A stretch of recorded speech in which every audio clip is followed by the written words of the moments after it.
তাপপ্রবাহের কারণে গরমে নাকাল জনজীবন। কয়েকদিন ধরে বেড়েছে তাপমাত্রা। ঘরে বাইরে সবখানেই গরম। কড়া রোদের মাঝে বাইরে থাকা কর্মজীবী মানুষেরা সবচেয়ে কষ্ট পড়েছেন।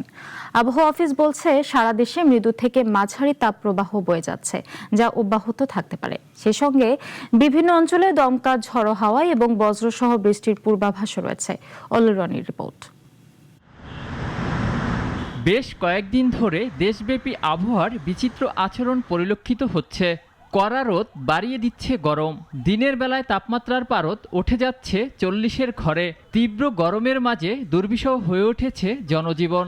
গাড়িতে যে পরিস্থিতি, গাড়ি তো এক মিনিট যদি দাঁড়ায় তাহলে তো থাকাই অসম্ভব হয়ে যাচ্ছে। তাপের জন্য রাস্তায় চাহন জানা ভাই 8 ঘন্টা 10 ঘন্টা চাই আমার জীবন শেষ। সকাল থেকে পর্যন্ত ভাড়া মারছি 150 টাকা, খালি ঘুরতাছি রাস্তা। আবহাওয়া অফিসের তথ্য বলছে, দেশের উপর মৌসুমী বায়ু সক্রিয় থাকায় এবং বাতাসের গতিবিধি কম থাকায় সারা দেশে মৃদু থেকে মাঝারি তাপপ্রবাহ বয়ে যাচ্ছে।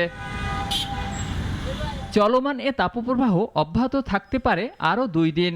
সেই সাথে সম্ভাবনা রয়েছে দমকা ও জড়ো হাওয়া সহ বৃষ্টি ও বজ্রসহ বৃষ্টিপাতের।